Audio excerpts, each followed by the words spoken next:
ಮಾಡಿ ಕೇಂದ್ರ ಸರ್ಕಾರದ ಮಲ್ತಾಯಿ ಧೋರಣೆಯನ್ನು ಖಂಡಿಸಿ ನಾವು ಈ ಪ್ರತಿಭಟನೆಯನ್ನು ಮಾಡಿದ್ದೇವೆ. ಇವತ್ತು ಕಲಬುರಗಿ ಜಿಲ್ಲೆ ಈಗಾಗಲೇ ಸರ್ಕಾರ ಸರ್ವೆ ನಡೆಸಿದೆ. ಎಲ್ಲ ತಾಲೂಕುಗಳಲ್ಲಿ 99% ಬೆಳೆ ಹಾನಿಯಾಗಿದೆ ಅಂತೇಳಿ ರಿಪೋರ್ಟ್ ಈಗಾಗಲೇ ಸರ್ಕಾರಕ್ಕೆ, ರಾಜ್ಯ ಸರ್ಕಾರಕ್ಕೆ, ಕೇಂದ್ರ ಸರ್ಕಾರಕ್ಕೆ ವರದಿ ಹೋಗಿದೆ. 99% ಅಂದರೆ ಮೂಲತಃ ನಾವು 1 ವರ್ಷ ಬೆಳೆಯನ್ನು ಪೂರ್ತಿ ಕಳ್ಕೊಂಡಿವಿ ಅಂತ ಅರ್ಥ.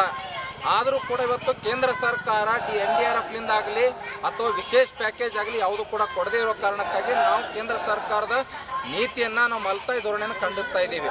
ಜೊತೆಗೆ ಇವತ್ತು ಸರ್ಕಾರ ಏನು ಕೇಂದ್ರ ಸರ್ಕಾರ ಇದೆ, NDRFಲಿಂದ 25 ಹೆಕ್ಟರ್ಗೆ 8,500 ಅಂತ ಹೇಳ್ತಾರೆ. ಅದನ್ನು ಧೋರಣೆಗೆ ವಾಪಸ್ ಹಾಕಬೇಕು.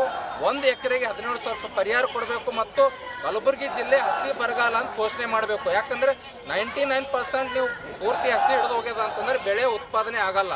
ಹಾಗಾಗಿ ರೈತರು, ಜನಸಾಮಾನ್ಯರು ಸಹ ಸಂಕಷ್ಟದಲ್ಲಿ, ಬೆಲೆ ಏರಿಕೆ ಸಂಕಷ್ಟದಲ್ಲಿ ಬರತಕ್ಕಂಥ ಸ್ಥಿತಿ ಬರ್ತದೆ. ಹಾಗಾಗಿ 650 ಕೋಟಿ ರೂಪಾಯಿ ಹಸಿ ಬರಗಾಲ ಘೋಷಣೆ ಮಾಡಿ 650 ಕೋಟಿ ರೂಪಾಯಿ ವಿಶೇಷ ಪ್ಯಾಕೇಜ್ ಕೊಡಬೇಕಂತೇಳಿ ನಾವು ಕೇಂದ್ರ ಸರ್ಕಾರಕ್ಕೆ ಮನವಿ ಮಾಡಿವಿ. ಅದರ ಜೊತೆಗೆ ಏನು ಇವತ್ತು ಕೇಂದ್ರದ ಮಂತ್ರಿಗಳು, ರಾಜ್ಯದ BJP ನಾಯಕರು ಬಂದು ಹೋಗಿದ್ದಾರೆ, ಅವರು ದಯವಿಟ್ಟು ತಮ್ಮ ಮೋದಿಯವರ ಹತ್ರ, ತಮ್ಮ ಕೇಂದ್ರ ಸರ್ಕಾರದ ಹತ್ರ, NDRF ಹತ್ರ ಅವರೇ ಪರಿಹಾರ ಕೊಡ್ತಕ್ಕಂಥ, ರಾಜ್ಯ ಸರ್ಕಾರ ಕೊಡೋಕ್ಕಿಂತ ಮುಖ್ಯವಾಗಿ ಅವ್ರು ಪರಿಹಾರ ಕೊಡಬೇಕು.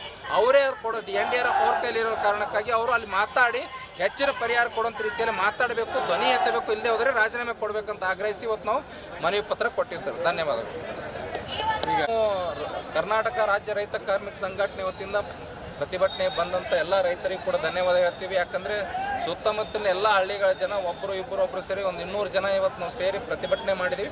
ಇದು ಸಾಂಕೇತಿಕ ಪ್ರತಿಭಟನೆಗೆ ತಾವೆಲ್ಲರೂ ಕೂಡ ಭಾಗವಹಿಸಿ ಧನ್ಯವಾದ ಹೇಳ್ತೀವಿ. ಜೊತೆಗೆ ನಾವು ಮುಂದಿನ ದಿನಗಳಲ್ಲಿ ಎಲ್ಲ ಜಿಲ್ಲಾ ಕೇಂದ್ರದ ತಾಲೂಕು ಕೇಂದ್ರಗಳಲ್ಲಿ ಪ್ರತಿಭಟನೆ ಮಾಡಲಿಕ್ಕೆ ಯೋಜನೆ ರೂಪಿಸೋದಕ್ಕೆ ಎಲ್ಲರೂ ಕೂಡ ತಮ್ಮ ರೈತರು ಸಹಕಾರ ನೀಡಬೇಕು, ಬೆಂಬಲ ನೀಡಬೇಕಂತೇಳಿ, ಮತ್ತು ಇದರ ಜೊತೆಗೆ ವಿಶೇಷವಾಗಿ ವಕೀಲರ ಸಂಘದವರು ಇವತ್ತು ಅವ್ರು ನೇರವಾಗಿ ಬಂದು ರೈತರ ಹೋರಾಟಕ್ಕೆ ಬೆಂಬಲ ಕೊಟ್ಟಿದ್ದಾರೆ.